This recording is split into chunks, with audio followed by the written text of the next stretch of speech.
Good morning to all of you who have joined us here today. Wherever you are, tuning in to our Sunday morning program, it is our hope that you will be blessed and inspired by our message and our music today. I am Reverend Carmen Lucis, Associate Pastor of the Temple of the Living God here in St. Petersburg, Florida. And our hearts reach out to each and every one of you as we join together in community of love, peace, truth, and oneness. I invite you now to join me in prayer. Infinite radiant source of all life, we acknowledge your presence and power working in and through our lives. We recognize with absolute conviction that the power of God is expressing life and wisdom through us always, even during times of uncertainty. As we let go and trust the greater spiritual law at work, we remain open and receptive to the renewal of our minds and lives. We give thanks for divine guidance in all that we think, say, and do as we open our minds and hearts to all that strengthens us, guides us, and nourishes our souls. We know it to be so, and so it is. Amen. Now I'd like to share a reading from Daily Word, and it's entitled Turning Point, and I quote, "Whenever I am experiencing anxiety about a change in my life, I may feel as if I am looking for the light at the end of a long, dark tunnel. I then bring myself out of the dark and back into the light by acknowledging that God has given me strength and qualities that will enable me to come through any change successfully. As I reach a turning point, a shift in consciousness that brings me to a higher awareness, I remember the truth about myself and about God's Spirit within me. I was created for a life of health and abundance. Every day offers me a turning point, and I turn to God as the source of all I need for the fulfillment of my mind, body, and soul." And so it is. And now let us enjoy music by our Daniel Harris. Good morning, Temple family. This goes great with what you just read from Daily Word.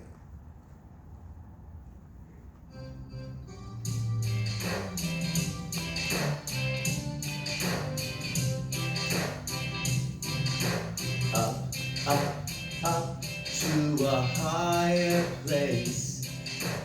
Up, up, up, far beyond the time and space. Up, up, up to a higher place. I feel my soul rising to a higher place. Up, up, up to a higher place.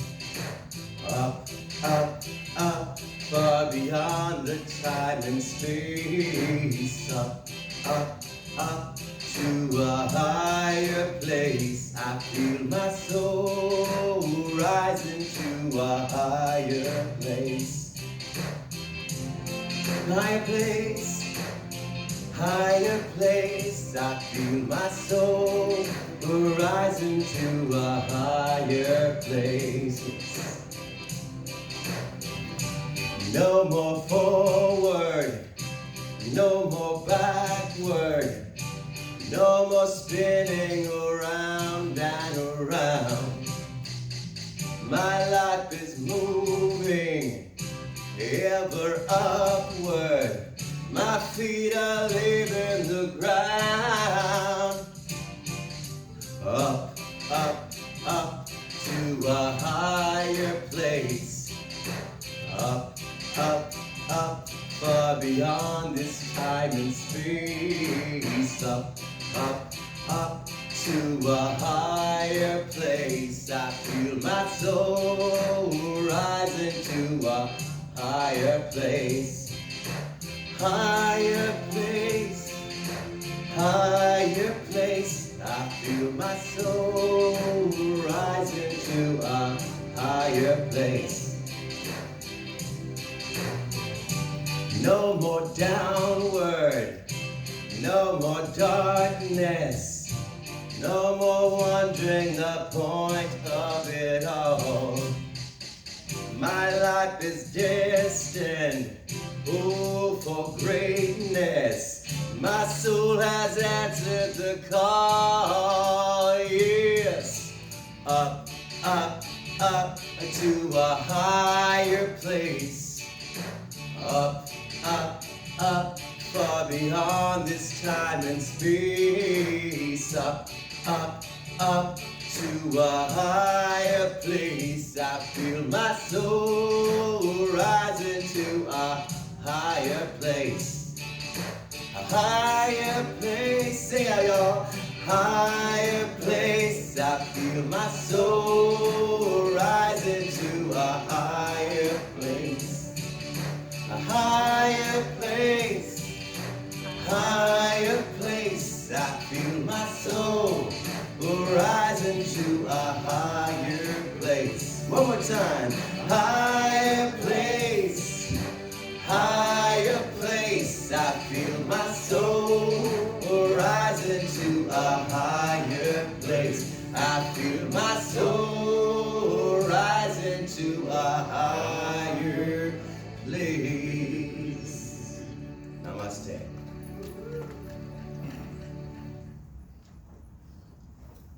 Thank you, that was wonderful.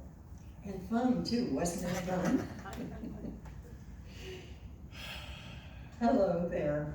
I'm so glad to be here today. I'm glad to be with all of you who are here and all of you who are at home. And we are joined together in our hearts and spirits with God within us. And I do give thanks for that. My name is Madeline and Diemer, and I'm here today to talk about turning the tide. Let's turn the tide on what we are in. In order to do that, I want to start first talking about one of my worst times. And that was back a few years ago, and I had no home to go to. My family, they were all out of state, and this was BC, before cell phones. And so they were not there, and I had just gone through this dental surgery that was just horrible, and it was very painful. And I remember that time, and I remember how desolate I felt. And I wondered if the tide would ever come back in, because surely it had gone out for me. Well, yes, the time passed as it does, and yes, I got on my feet again, and it was good. But I'd like for you for a moment to think about one of your worst times, because we've all had them, haven't we? And how you felt then, and how you might have felt that you were not ever going to get out of this. And maybe you didn't even want to get out of this, but guess what? You did. You survived. I survived. We're all here. How wonderful is that? We are all here to tell about it. Not that anybody will listen, but we're here to tell about it, right? So, in a sense, during this period of time, what is different is that we're all in the same boat. And so everything is magnified, and emotions are magnified. And as sensitives, do we need that? No, of course not, but we've got it. Everything is magnified. But fortunately, this is not the Titanic.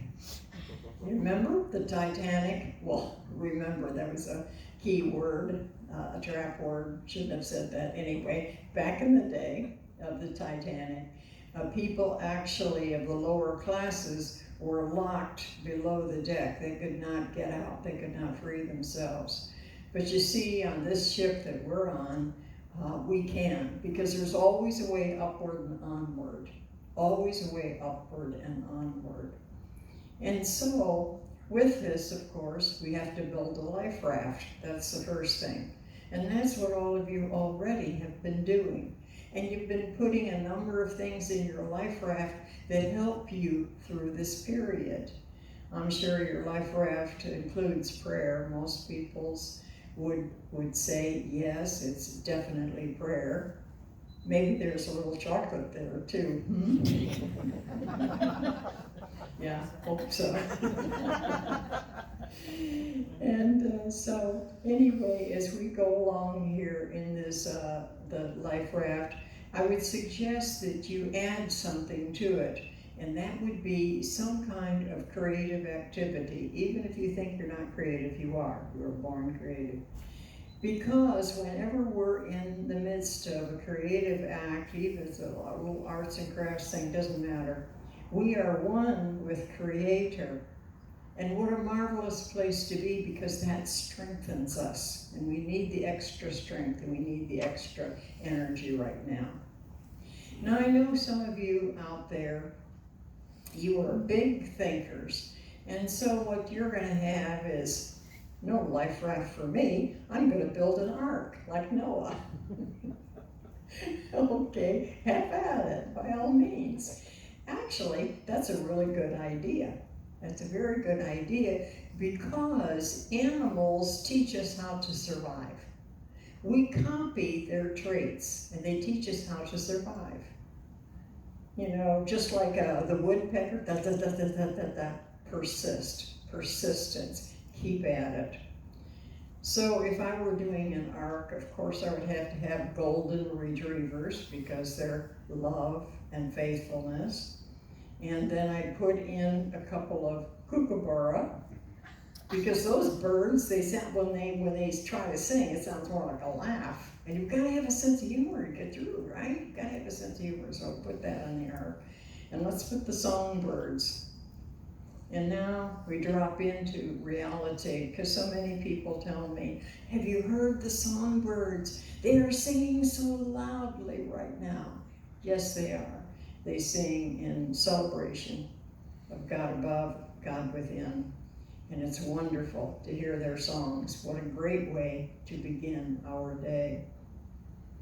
So, true story about a woman on a life raft with several other people. They had been at sea for many, many days. 2 people there had also already passed to spirit. And this young woman felt, I'm never going to make it. I am never going to make it. And she falls asleep.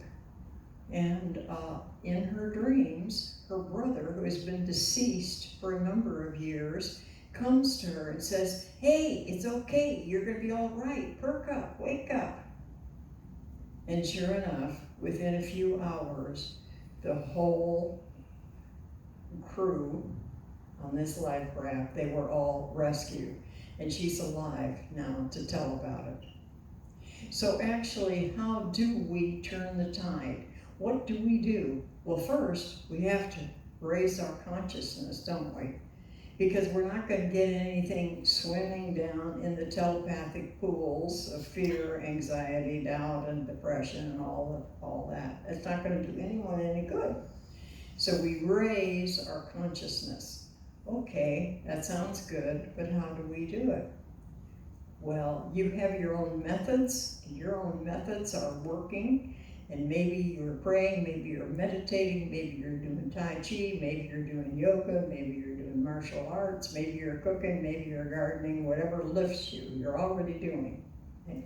So we can add some things to that.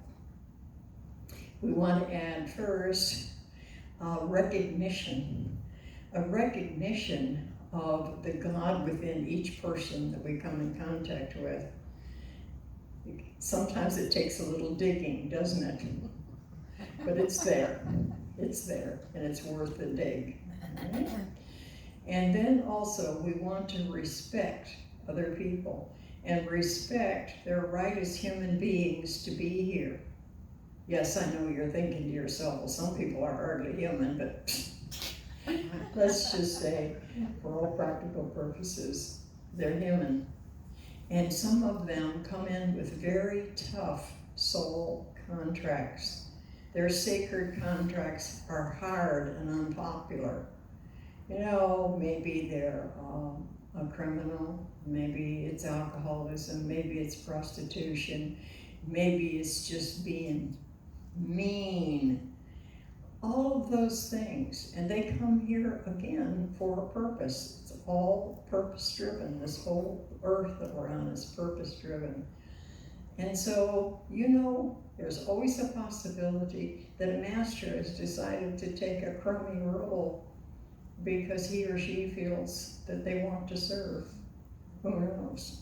We don't know what might be hidden in there. So when we are then raising consciousness, we also think about receiving spirit and receiving the guidance of spirit and learning how spirit talks to us through other people, through nature, through our experiences, all kinds of signs and wonders. Spirit speaks to us and we receive that and we follow that. And that, of course, is going to raise our consciousness and it's going to uplift us. Jesus' idea was, of course, love and forgiveness. And so I want to share one of the parables, one of the stories. It's a favorite of mine. All of you already know it. I'm going to recount it here. And this takes place in a very important time in Jesus' ministry, which was that window between the crucifixion and the ascension, when he makes these wonderful reappearances to those who love him. And so in this particular story, it takes place by the sea, and Peter and the disciples have been up all night long fishing. And dawn breaks, and they look over at the shore and they see this stranger standing there, you know, just watching them. And this man says to them, well, do you have anything to eat? Do you have any fish there? And they say, no, we've been working all night long on this. So the stranger says, well, just take your nets and put them over on the right side, and you'll get plenty of fish. Sure enough, 153 fish they pulled in. They thought the nets would break.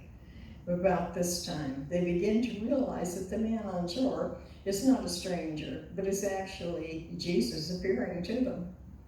And so they are thrilled. And they come to shore, and there is a charcoal fire, and it's got a piece of fish on it that's already cooking. And Jesus says, well, how about some of the fish that you just caught? Let's add them. And I have some bread here, and then we're going to break the fast together. And so they did have breakfast together. And after breakfast, there's this conversation between Peter and Jesus. And Jesus says, Peter, do you love me more than all these things? And Peter said, you know I do, Lord. And Jesus responds, feed my lambs. Then Jesus asked Peter again, Peter, do you love me? And Peter said, of course I do.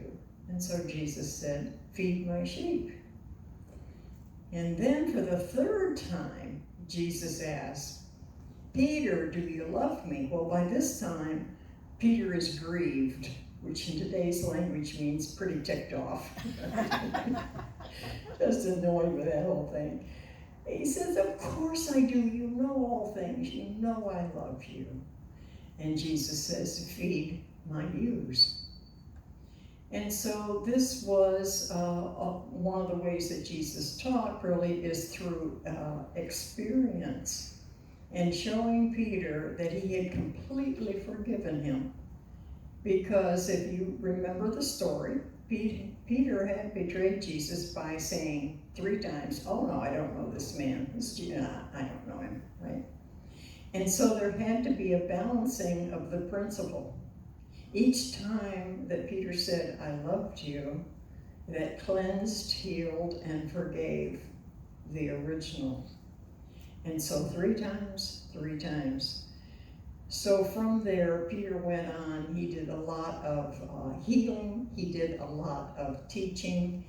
And it was such that people wanted to gather in the street just so Peter's shadow would pass, because some of them were healed that way. So when we look at that and we look at the love and the forgiveness there, what does that tell us? It tells us, 1, forgiving coronavirus, forgiving it for being here, forgiving whatever, whomever started it, forgiving the countries, all of their leaders, people who brought forth fake news. We forgive all of them. We forgive all of them. Because all of this has taken place for a purpose. And the purpose is to establish a consciousness. To establish a consciousness. And it's going to be a higher consciousness. A few weeks ago, I had a vision, and I was doing some prayers, and then I found myself in a higher place.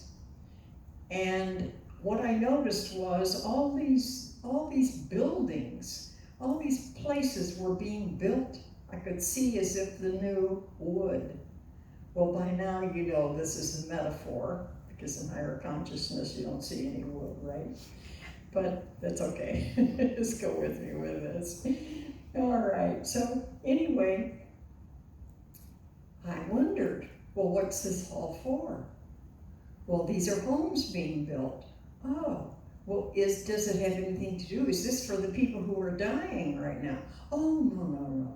This is for people who are alive and who, as a result of what's going on, have raised their consciousness. And this is going to be a place for them where they will be able to abide. So they will be in this high consciousness, but still on earth. So what does that mean?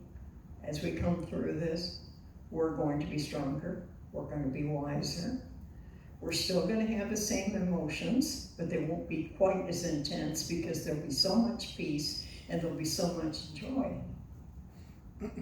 And more than even than that, there will be a calm confidence within our hearts that truly we know we have a strong, solid relationship with Spirit.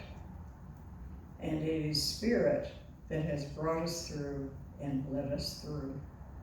And we do give thanks for that. So now, in the meantime, we are having a bit of cabin fever. It is taking patience, but we have patience. So as we close today, let me do so with this. Let us trust in the Lord with all our heart, and lean not unto thine own understanding. In all thy ways acknowledge him, and he will direct thy paths. Amen. And thank you. And now Daniel's going to give us another song, which is be great. Thank you. Thank you. That was wonderful. I think you might know this song. We've sang it for a few weeks now. So if you do know the words, sing along with us at home or wherever you're at watching us. And tell your friends to watch us next week.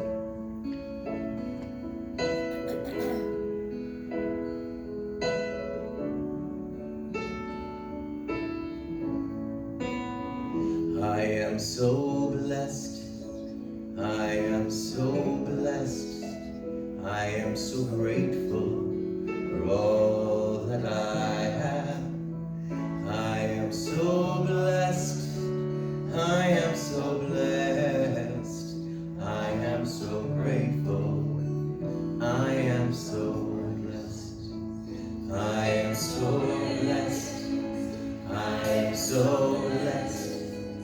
I am so grateful for all that I have. I am so blessed. I am so blessed.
so blessed.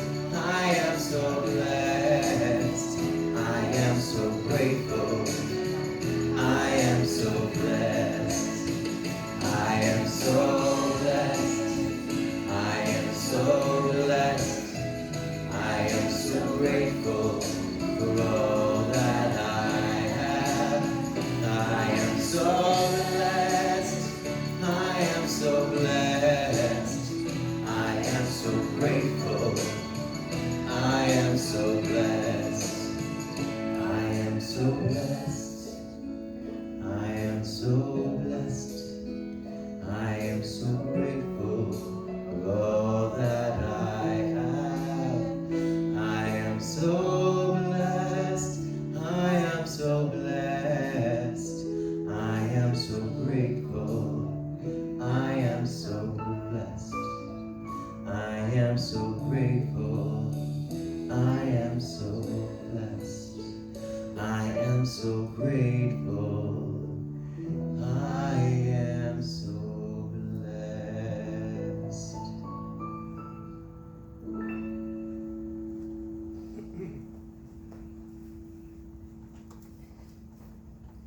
Thank you, Daniel. And thank you, Reverend Madeline, for being here and sharing your essence and your joy with us. We would like to thank all of you for joining us today, and we look forward to having you back with us next week. We would also like to thank you for all your donations in support of the temple. Each and every one of you that share from your heart, we give so much gratitude to you. And also, we'd like to remind you that in our lobby, we do have a barrel for those of you who like to bring in donations for the St. Pete Free Clinic. You can come by throughout the week from 12 to 3, ring the doorbell, let us know that you're here, and we'll bring the food, the non-perishable items, we'll bring them inside and put them in the food barrel. So we thank you ahead of time for that. So we'd like to wish you a wonderful week. Stay inspired, stay uplifted, and be in peace. God bless you all.